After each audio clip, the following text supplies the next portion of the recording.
Okay, good afternoon, everyone. Thank you so much for joining me. My name's Katie Rose, for those of you who don't know me. I'd just like to begin this afternoon with an acknowledgement. So I'll just ask you to close down your eyes for a few moments, just coming into quiet space.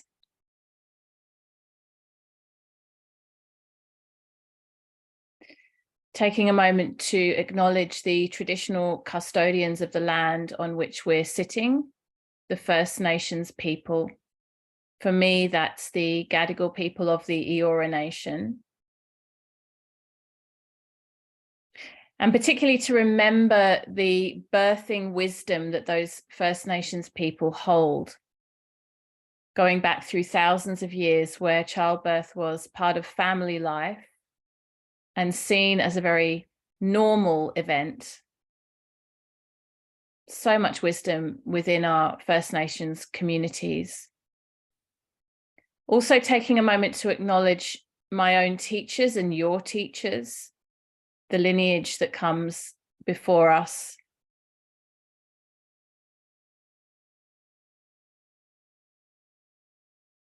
And to remember the wisdom keepers and the birth keepers of our own personal culture and ancestry. Our mothers, our grandmothers, our great-grandmothers, and the red thread that carries on back through time, linking us as women, as family members, as partners, as babies. This bond of connection that we all hold. Beautiful. So when you feel ready, just gently opening your eyes. Thank you so much for joining me today. If you're able to join me with your camera on, that's really lovely. I really enjoy seeing your faces, and later on there'll be some time for questions and answers. So it's really nice to see you. If not, then that's absolutely fine. Of course, I understand sometimes there's lots of different things going on.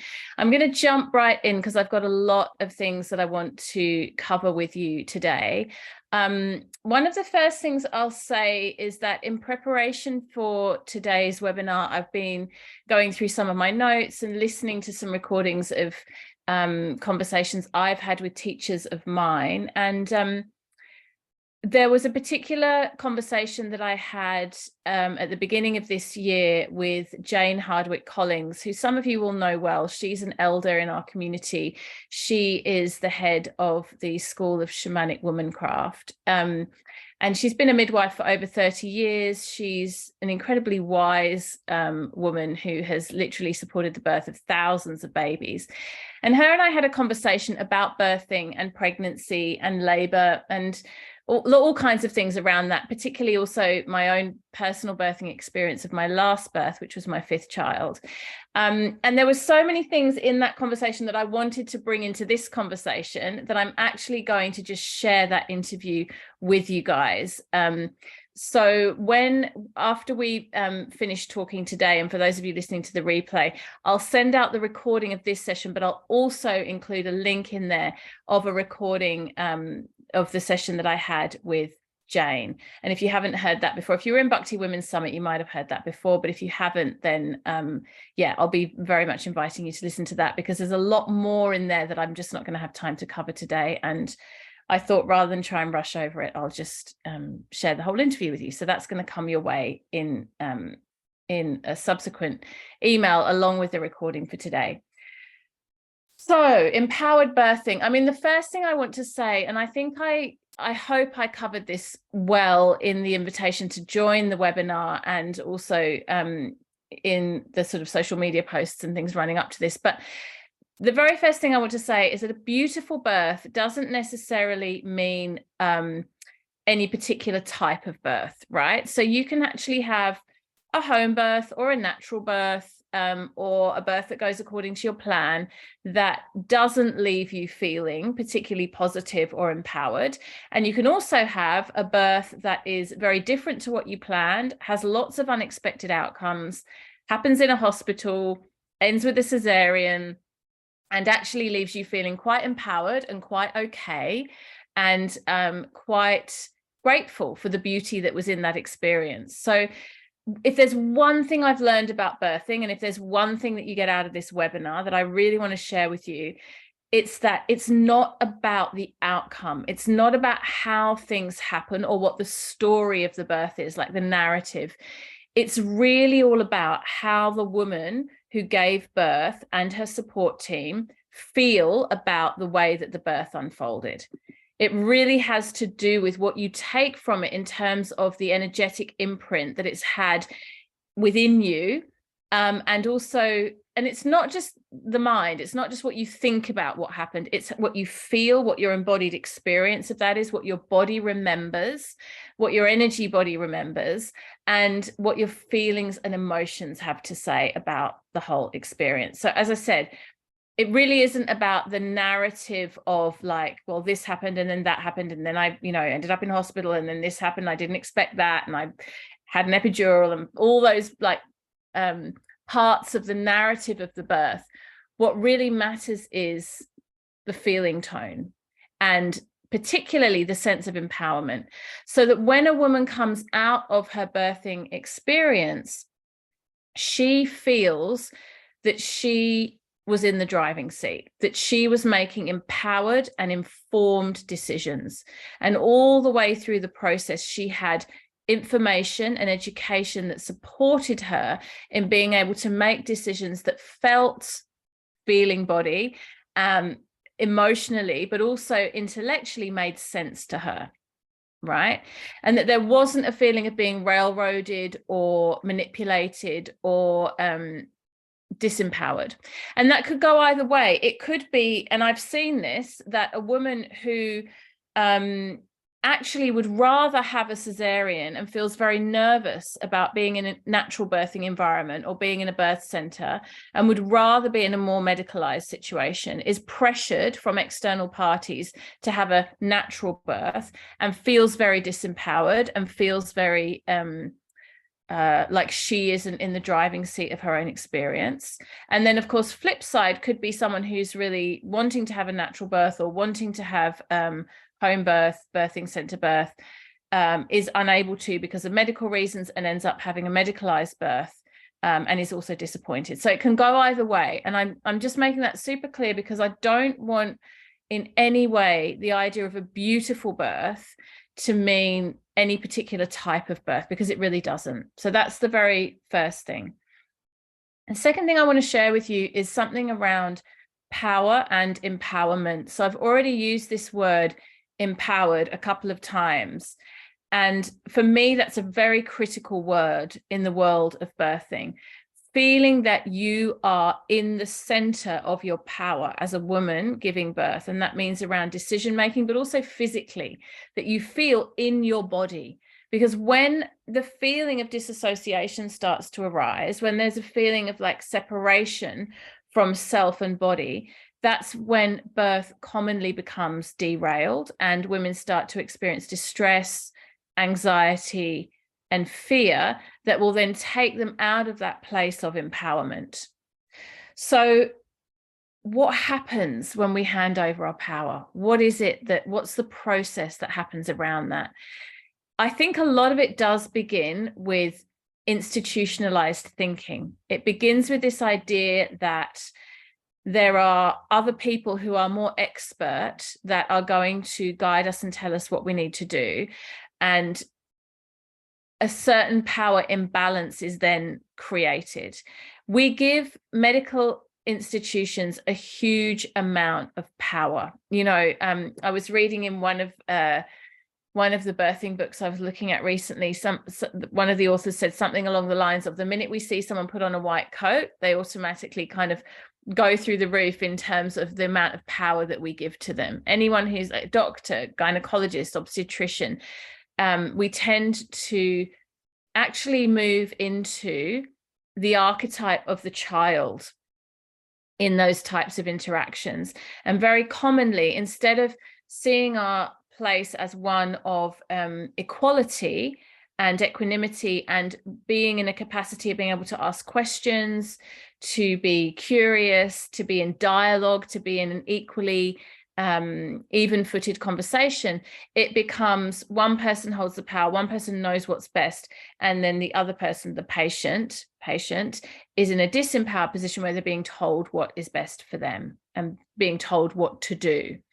And that's the beginning of the disempowerment journey, which can then lead to a disempowered birth.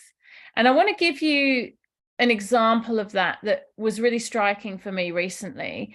A woman whom I know, I wasn't at her birth, but she's someone who I know well, and I've spoken to in some detail about her birthing experience. She is an accomplished woman. She's a coach. She is a self-made multimillionaire. She's very wealthy. She works with empowering women. She works in spaces of advocacy for marginalized women. She's someone who I consider to be very intelligent, well-educated, certainly went into birth well prepared, so did all the right things. And she was birthing in hospital for her first child. She had a subsequently very different home birth experience that was very positive with her second child. But with her first, she was in a hospital environment. And long story short, and birth stories always have lots of nuance to them. And, I could tell a lot more detail. But to give you the short version, she had a full bladder and she needed to pee as the baby was transitioning, as she was about to give birth. And she got into her own head and got into a conversation with herself around not wanting to inconvenience the medical staff, the midwife and the obstetrician that were present at her birth. She felt like if she said, actually, I need to use the bathroom, I need to go and pee, there would be some kind of disruption or inconvenience or, she'd be putting everyone out, right? So she didn't express that need. And instead, she gave birth in excruciating pain. It added to the pain significantly. And afterwards, when she did actually empty her bladder, so much urine was released that she herself was shocked at how full her bladder had been. And her reflection, and this isn't a disastrous birthing story. This isn't a birthing story of a person who, came out of the experience with real trauma or some kind of irreconcilable feeling of disempowerment. But what's interesting to me is here is a woman who in almost every other area of her life is so capable of self-advocacy. She's so in her power. She is able to advocate for others, and yet a fundamental biological need was something that she felt unable to ask for or advocate for within herself. And there's something in that story that really struck me because it's such an echo of the stories I hear over and over again about women in the birthing space, that something happens to women around this area of preparing for labor and then being in labor and then even immediately postnatally, where we hand over our power. We forget that the person who gets to choose what happens to our bodies is always us. So this consent piece that we're so vigilant around in the area of sexuality, that we're so vigilant around in our workplaces and in our home lives, and that we're so empowered around, compared to previous generations, compared to our mothers and our grandmothers and our great-grandmothers, somehow the consent piece gets, if not completely forgotten, at least eroded or confused or disturbed within the birthing space. And I really want to remind you, whether you're listening today as a pregnant woman who's going to birth your baby, or as a birth working advocate, somebody who works with others in the birthing world, I want to remind you that you always, always have the option to say yes or to say no. You always have the option to ask. And now there might be strong indications or strong advocacy for or against whatever it is you're asking for or saying yes or no to. And sometimes you might make a mistake. You might ask for something and it's not quite the right thing, or you might say no to something that you later on wish you had said yes to. I mean, when I had my fourth child, the obstetrician recommended, after I'd delivered him, that I have a shot of Syntocinon, because she was worried that I had retained a piece of placenta. And I was on my birthing high horse, and I was like, no, thank you. I don't need any medication. I just had a completely natural birth. And she said, well, I'm looking at your placenta and it looks like it's a little bit, like there's a little bit of displacement. There's a little bit missing. And if it doesn't get dispelled by your body, then you could get an infection. I'm like, no, no, no, no, no. So I signed all the waivers, went home, got an infection, got pretty sick, had to go back to hospital and go onto antibiotics and deal with this piece of retained placenta. So the reason I share that story is I'm certainly not here saying that everything that medical professionals recommend is wrong. Sometimes they're absolutely right. And in hindsight, I would have been much better off to just have a Syntocinon shot right there and then and get that piece of placenta released. However, I took that choice upon myself. I was in the driving seat of decision making, and I felt empowered in the moment. And then later on, I felt like, well, you know what? That's on me because I made the decision. Rather than, and then the flip side to this disempowerment is we then go into blame, right? It's because when someone takes your power away from you, you feel disempowered. If things don't turn out the way that we want, then what happens is we start to think, oh, well, it's not my fault. It's this other person's fault who disempowered me. And this is why we're seeing so much litigation and so much legal action, particularly in the States. It's coming more and more in Australia now against medical professionals in the birthing arena, because there's such a disempowerment for women that there's then a feeling of, well, I wasn't in the driving seat, so who was? Whereas if we can turn it back around to ourselves and say, well, I made a conscious decision, then I'm also responsible for the outcomes of those decisions. And this extends so deeply into the world of parenting. You know, when you become a parent, you're constantly having to, it's just an ongoing process of making decisions. I've got a 1-year-old and then my eldest is 16, and I'm every day making multiple decisions about how what the boundaries are, what they can and can't do, when, how, with whom. It doesn't end. And so this process of decision making that begins in labor, that begins even before in conception, in pregnancy, it doesn't end. And so if we sit in the center of our power and our capacity to make good, strong, intuitive decisions and back ourselves, then we are headed towards feeling that all of our mind, body, feelings, emotions, energy is aligned. And again, we're in that place of empowerment. So let's talk about what are some of the elements that might lead to an empowered birth. If we know that we're in the driving seat, if we know that we can ask, we can say yes, or we can say no, and we've really done some work around not only identifying that, but embodying that as a practice, then where can we begin with working towards an empowered birth?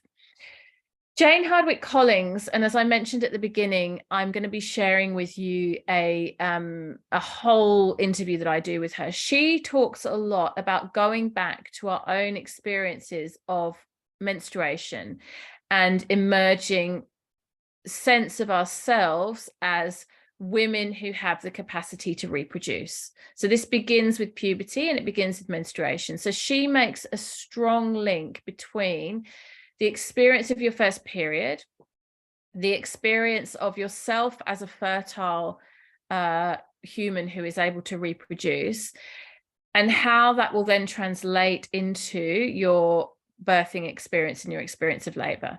Now, if you've had a not so positive experience of the beginning of menstruation, it's not that that means you're going to have a terrible time birthing or that labor is going to be automatically challenging. What it does mean is there might be some inquiry or some curiosity around your personal lineage and around your own personal experiences to do with reproduction, menstrual cycle, pregnancy, and childbirth that need healing. And that if you bring some unhealed energetics from menstrual cycle, from even conception, the conception journey, into the birthing space, there will be an impact there.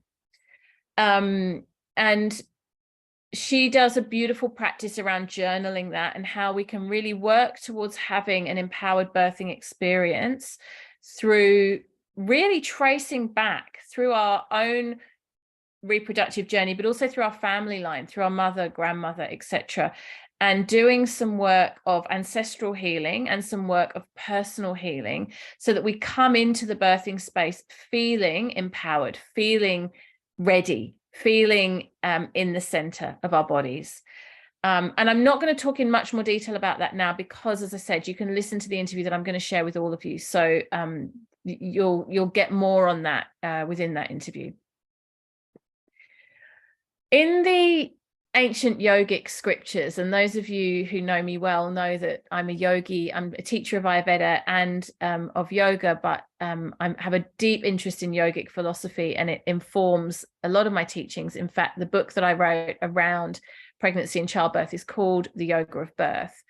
In yogic scripture and philosophy, particularly the goddess scriptures, there is a teaching that we can honor the goddess, we can honor Shakti, which is the feminine divine, by appealing to the five senses.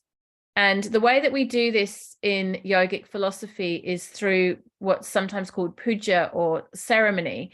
And we might do things like lighting incense, offering fruit. We might ring a bell or play some chanting music. We might do particular rituals and ceremonies that honor the goddess, that are very heightened for the senses. And I think that this is a beautiful way of thinking about creating a sacred space for a woman in labor, for a woman who's birthing her baby, that it could become like a puja or a ceremony, a ritual to honor that pregnant woman, to honor the Shakti, the goddess within her, and to really create a place of delight for all of the senses. So again, it doesn't matter whether you're birthing at home, whether you're birthing in a hospital, whether you're birthing, you know, whatever the context, we can appeal to each one of the senses in terms of creating the birthing space. And what's really important is that this is done in collaboration with the pregnant woman, and that it's done beforehand. So this is another really important point that I want to make today. We don't want the journey of what the labor and birth will look like to be communicated as it's happening. Because when a woman is birthing her baby, especially if she's aiming to have a natural birth, it's a very internal experience. And it's a primal animalistic experience. At the end of the day, we're mammals, right? And we actually birth in our most innate form, very similarly to the way that a cow or a dog or a cat would birth. And so we need to be turned in for that to happen effectively, for the correct physiological responses in the body to be triggered. It's not an external experience. If you look at any animal in the wild that's going to birth, or even domesticated animals, actually, like cats and dogs that are birthing their young, they go to a quiet, dark place. They go to a corner, they go under a table, they go away, right? And it's a private, dark, safe, cocooned type of an experience. So when a woman is in labor, one of the worst things that you can do is ask her lots of questions and try to get her to communicate and answer and make decisions. This is not the time. Do you want the lights on or off? Do you want a drink? Do you need to go to the bathroom? Like it seems like they're helpful questions and they're kind and they're with good intention, but actually the minimum amount of talking possible is usually the very best approach. What we want to do is have lots of conversations beforehand, so that we can have as much information as possible about what that woman wants during labor. And then we can do the work as support people of setting up those conditions without having lots of chit chat. The other reason that talking beforehand is often much more conducive than during is that some women, many women, and I include myself in this, there's no shame in it, during labor go a little bit loopy and say all kinds of funny things and want all kinds of weird things. And what you think you want and what you say and what you ask for in labor and what actually most beneficial and what is really aligned with what you want are often two very different things. So as an example, in transition, which is the moment just before the baby is birthed, as the vagina is really opening and the baby is moving down the birth canal, many women will say something along the lines of, I don't want to do this anymore. I want to go home, was something I said when I was in the birthing center, as I was literally crowning my first child, like, you know, ready to try and grab my bags and waddle out the door with a baby's head hanging between my legs. But many women will say something along those lines. I can't do this. I don't want to do this. I want to go home. Those types of things. And even before that moment, that very intense moment, there might be lots of feelings and expressions that don't necessarily reflect the fundamental core values that that woman has around birthing. Because she's in discomfort, it's overwhelming, there's a lot going on emotionally, physically. And so the more conversations we can have in advance and set the stage and create that safety bubble, the more likely the woman in labor is to not become derailed. So let me give you some examples. And I actually really do recommend that this is where working with a doula is wonderful, because a doula who is a childbirth support person, and just to be super clear, doulas are not there in a medical capacity. They're not delivering a baby. They're there as a physical, emotional, and spiritual support person for the woman in labor and also for her partner or other support people. A good doula will support all of these different decisions and all of these different elements of the birth, and or the partner or support people, depending on what that team looks like. But things like, would you like to have essential oils diffusing in the room? What fragrances do you like and not like? What music would you like or not like? Have you created a playlist? What kind of volume do you want? I mean, actually, for me, I was very much about silence. I didn't have a lot of music in my labors. I'm a very let me go in person, and I was doing a lot of chanting, but the chanting was my own voice rather than external. Whereas I know many women who are really anchored by and supported by external music. So that might be something worth thinking about. Like, what do you think your tendency as a woman in labor would be? What would you imagine you would like in those moments? Touch is another really big one. Some women really thrive on and need and reach out for lots of reassuring touch, a back massage, hands on the shoulders, holding a hand, you know, reassurance. And other women just really don't want to be touched. They actually just need to be left alone. They don't want that physical, it's too much, it's overstimulation. Of course, these things can be communicated in the moment if it's initiated by the woman. So if you're holding someone's hand and she's in labor, a woman's hand, and she says, actually, no, I just need my own space. Of course, that communication is absolutely valid. What we don't want to be doing is asking lots and lots of questions as a support people. So we want to create a safe enough space that the woman in labor feels able to ask for what she needs. And that's easier said than done. Remember my friend who couldn't even ask to pee, right? She didn't even feel able to say, I need to use the bathroom. So the reassurance of whatever you need, whatever you ask for, tell me. I won't be put out, embarrassed, upset. I won't take it personally. You know, partners, it's your role to not take it personally if the woman in labor wants touch, doesn't want touch, wants you near, wants some space. Like, it's not about you. It's about whatever she needs, and her feeling, the woman in labor feeling able to ask for exactly what she needs without having to go through the kind of social hoops of, am I going to upset anyone? You know, as women, we're very much often used to being in that space of making sure everyone's having a nice time. You know, we're generally good hosts. Your labor, your birth of your baby isn't a situation in which you need to make sure everyone's having a nice time. That's not your job in that moment. Your job is to focus on what needs to happen and to ask for what you need to be supported in that. And then, you know, other ways to honor the goddess in labor through the senses might include taste. So we could think about herbal teas or coconut water, that kind of thing.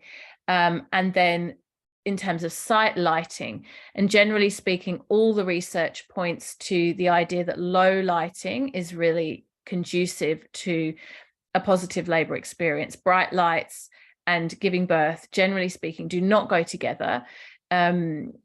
You know, as I mentioned before, you won't find any mammals other than human beings birthing in very brightly lit situations. Now, what can we do if we're in a cesarean or in a epidural, or a situation where you don't have so much control? Well, there's still a lot you can do. You can place an eye mask over the eyes of the birthing woman, which is a really beautiful way for her to have some, what we call in yoga, pratyahara, some sense withdrawal, so she's not overstimulated by the lights.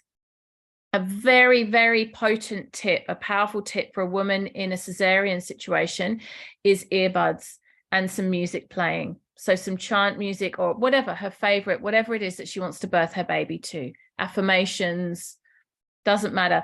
But there's a lot of noise in theatre. There's a lot of clanking and medicalized type sounds. And it's distracting, and it's very difficult to be in the zone of holding sacred space. And so by popping earbuds into a woman who is experiencing cesarean, she can listen to whatever she wants. She can have the iPad on and then really just tune into that internalized experience. And perhaps the doula or the partner, whoever is the present support person, can have a very gentle way of then, if communication is needed, you know, to communicate through, you know, like a hand on the shoulder or whatever it might be, if they need to communicate, rather than this very overloading sensory experience that it generates fear because it's so full on. So whatever we can do in those situations to calm the senses will help the woman who is experiencing surgery or intervention to stay in her own center of sacred space.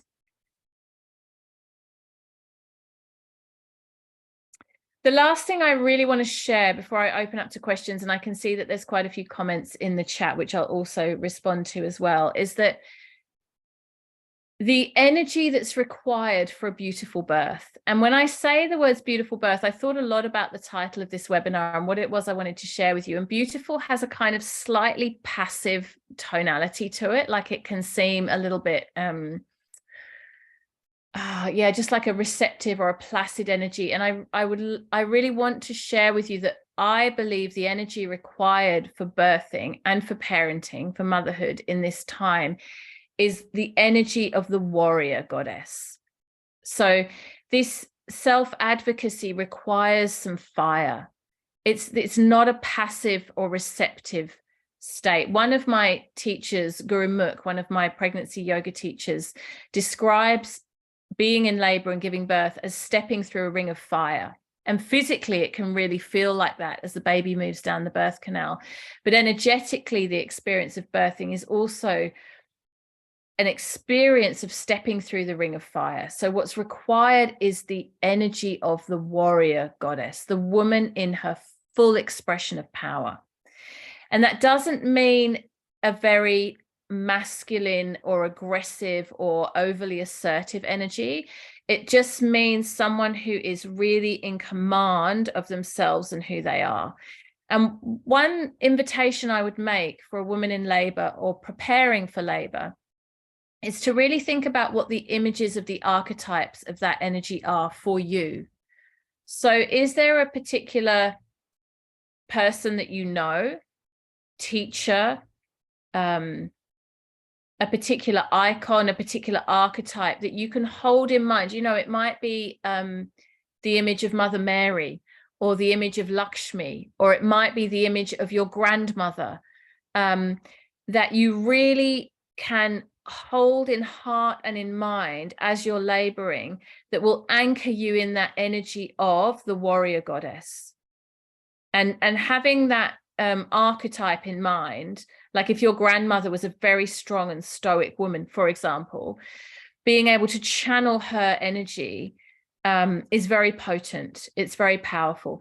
I think there's something very special about those archetypes and those images coming from your own personal ancestral culture, but they don't have to. you know, I work a lot with the goddess Lakshmi. She's the goddess that represents householder and everyday life energy. She's the consort of Vishnu, and it's all about being a mum, being in the present moment, being in the householder mode. Like it's about like the middle years of your life when there's a lot of service and busyness.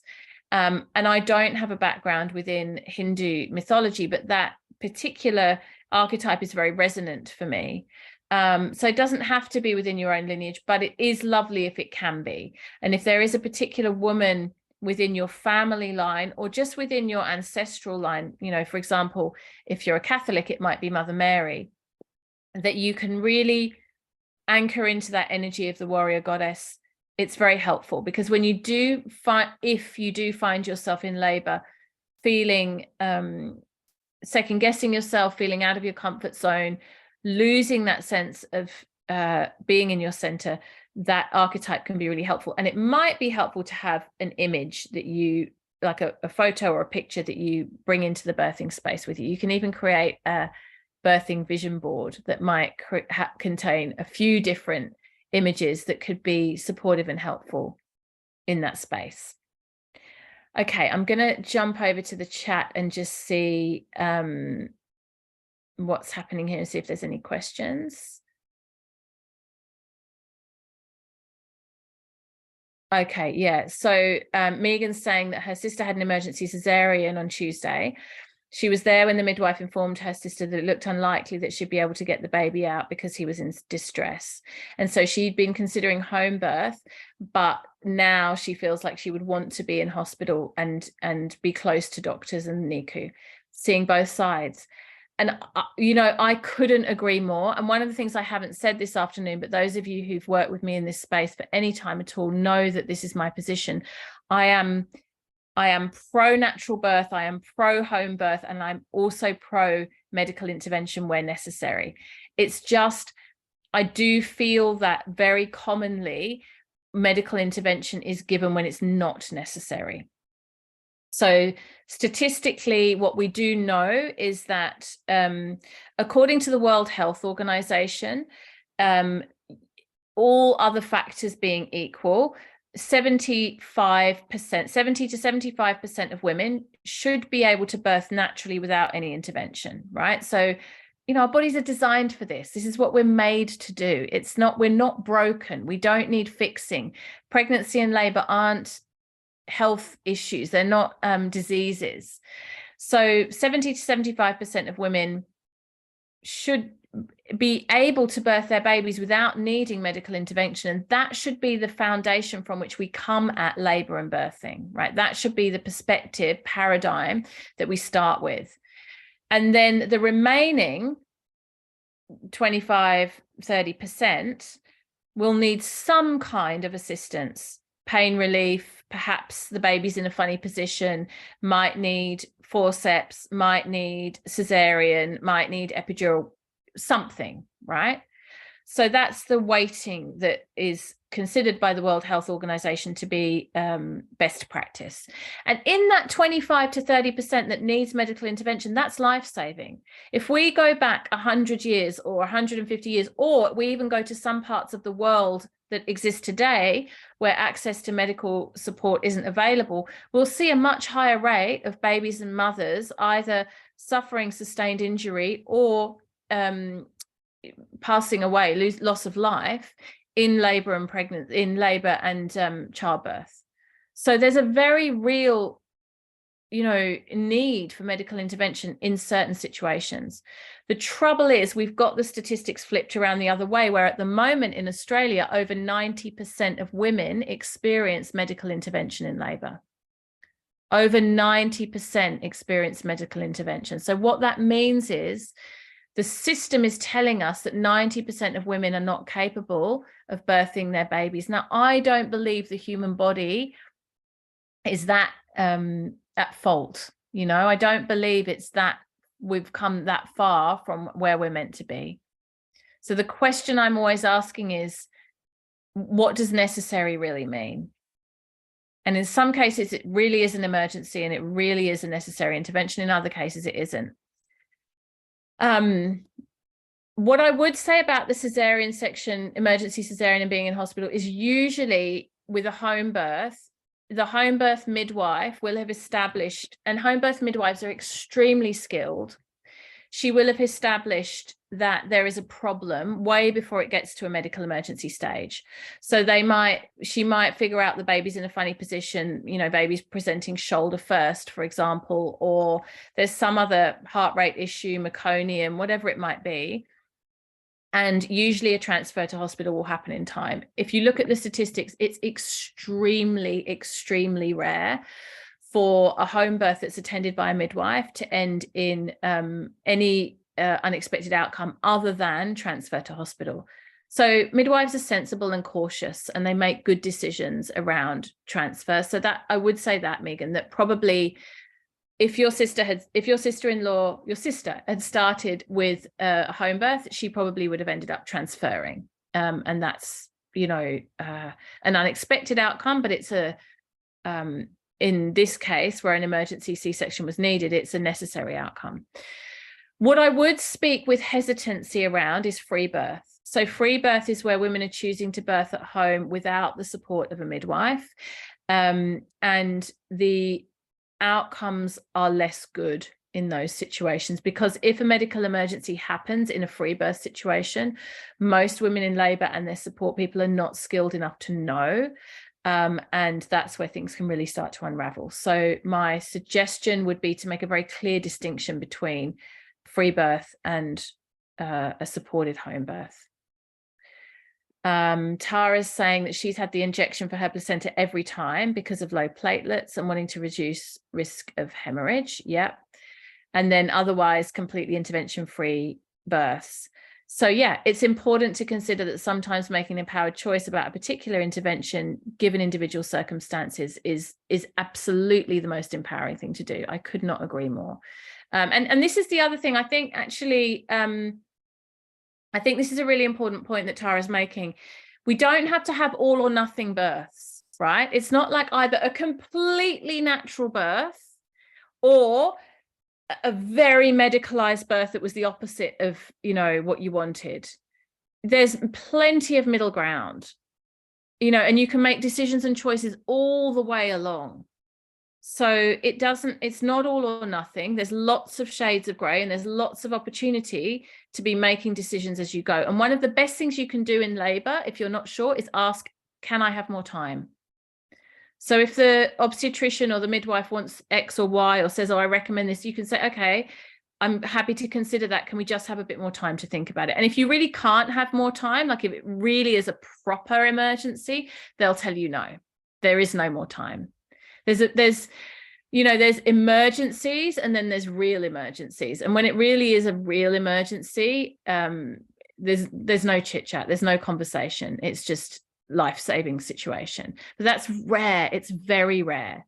There might be distress, and then the possibility to think about different paths and courses of action around that.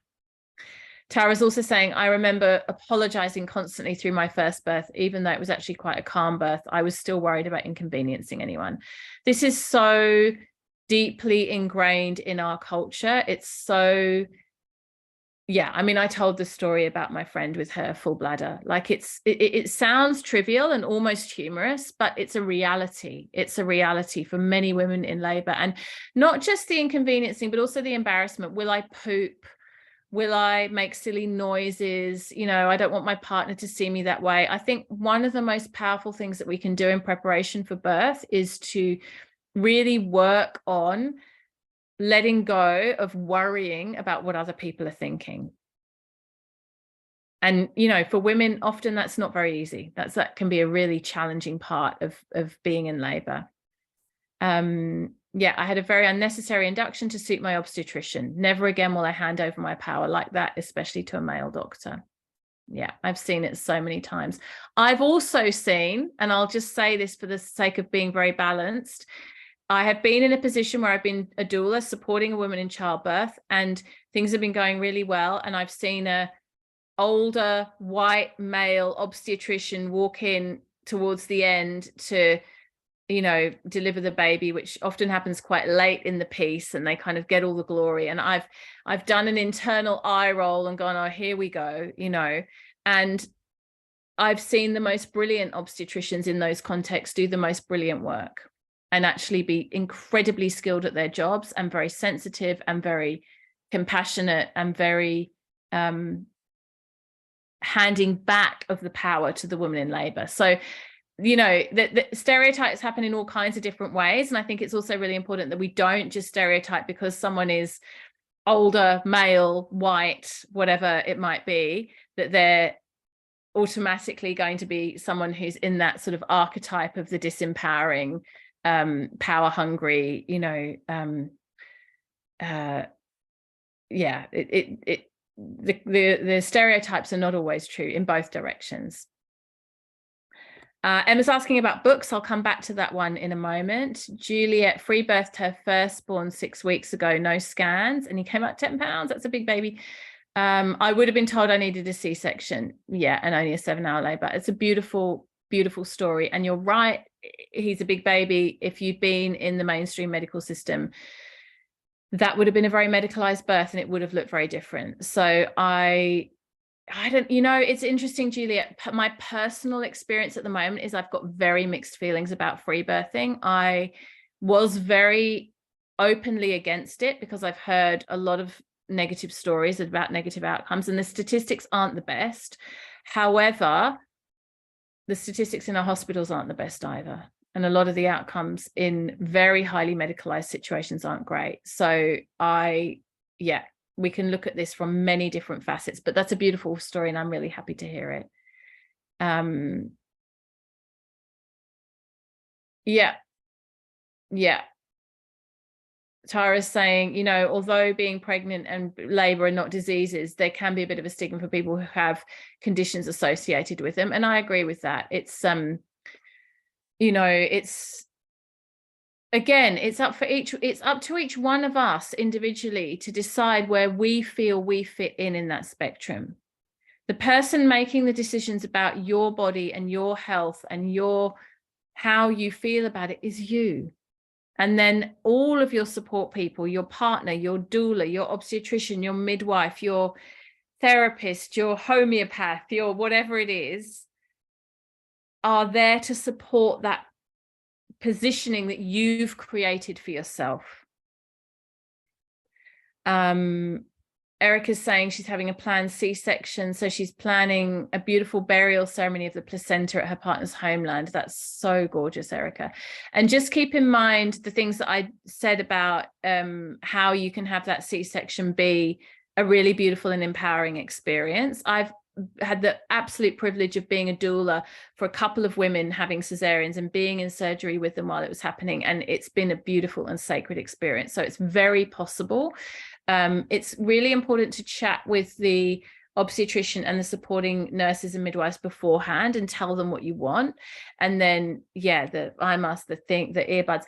There's a chapter or a section in my book, The Yoga of Birth, about how to have a really beautifully supported cesarean birth, and also in my Yoga of Birth training, which all of you on this webinar will be hearing about in the next couple of days, because I'll be making some special offers for you around Yoga of Birth training. And I've got some extra live bonus sessions that I'm going to be running within my Yoga of Birth training that will be available to you guys if you join at no extra cost. So in other words, we're adding in some extra sessions for this particular group. But yeah, we do go into cesarean in quite a lot of detail, because I feel like a lot of trainings, and especially sort of yoga or natural birth oriented trainings, just ignore cesarean. It's like, oh, you ended up with cesarean, poor thing, you know, end of story. Whereas I think a cesarean doesn't need to mean it's not a beautiful birth. There's so many ways that a cesarean can be a very, very beautiful birth. And I love that idea of burying the placenta. That's wonderful. Yeah, going in with the warrior energy, but your partner is more in the energy of listening to the doctors. It's really hard when you're navigating relationship with partner, and especially when there is fear involved. Like if doctors are kind of giving out warnings, which so many of the way statistics are positioned is like, we're given statistics that are there to kind of warn us about possible outcomes, but it can create so much fear. And so with the best intention and all the love in the world, partners can often get very caught up in that fear cycle as much as the pregnant woman herself. The best thing I can say around that is open communication is really important, and education. Just seeking second opinions, looking at different ways of looking at something. You know, the way a statistic is presented often has a lot of bias attached to it.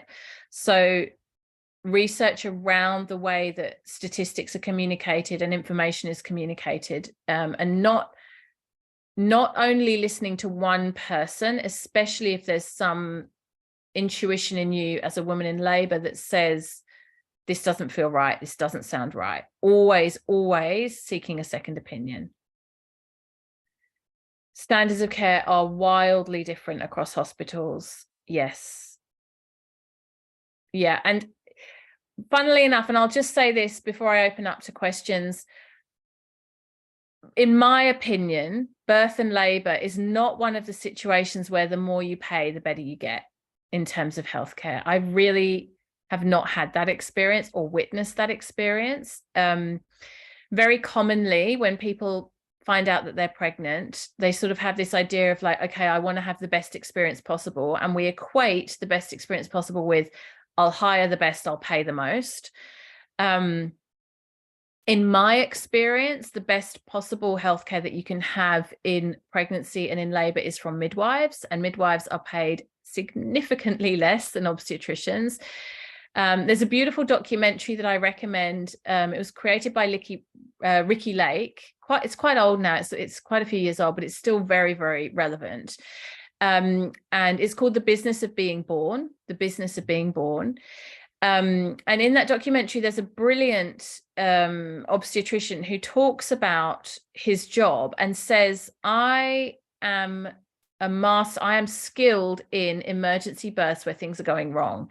So I'll always look for the problem. That's what I've been trained to do. That's what my profession is all about.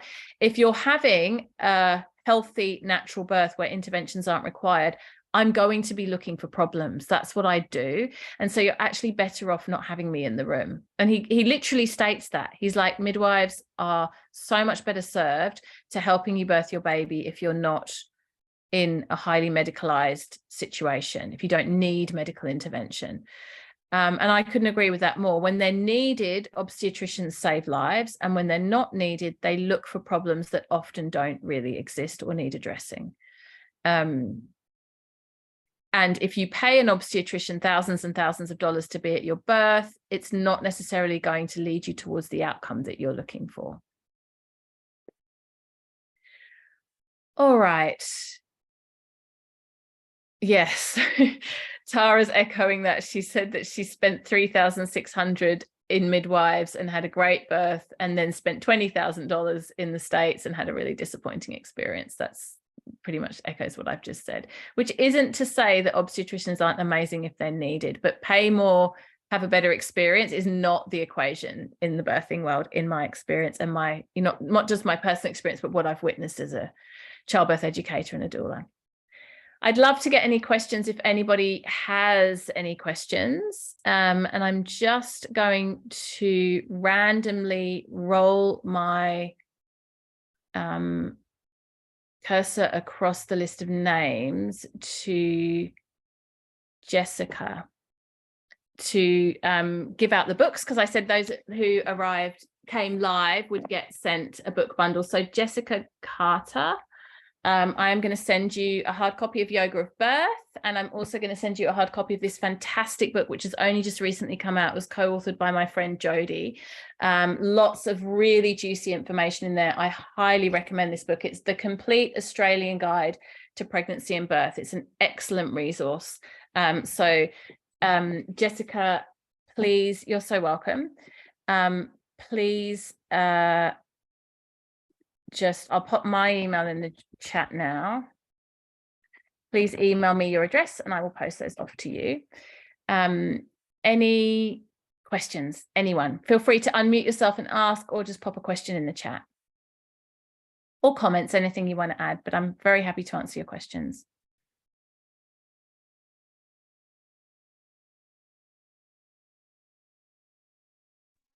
Post-birth care important for mother and baby. Yes. Oh, Audrey, there's so many things I could say about this. Ayurveda has a lot to offer. The first 40 days are by far the most critical window. There is a whole section on it in my book, The Yoga of Birth, which you can get a free copy of if you go to bhaktirose.com.au/free book. I'll pop that in the chat now. That's the PDF, the ebook version. But in that book is a whole chapter on postnatal care. And yeah, there's a lot more information there. There's also, if you choose to go on and do the full Yoga of Birth training that I offer, there is a whole module on postnatal care. There's a lot in there because I'm also an Ayurvedic practitioner, and Ayurveda says so much about postnatal care.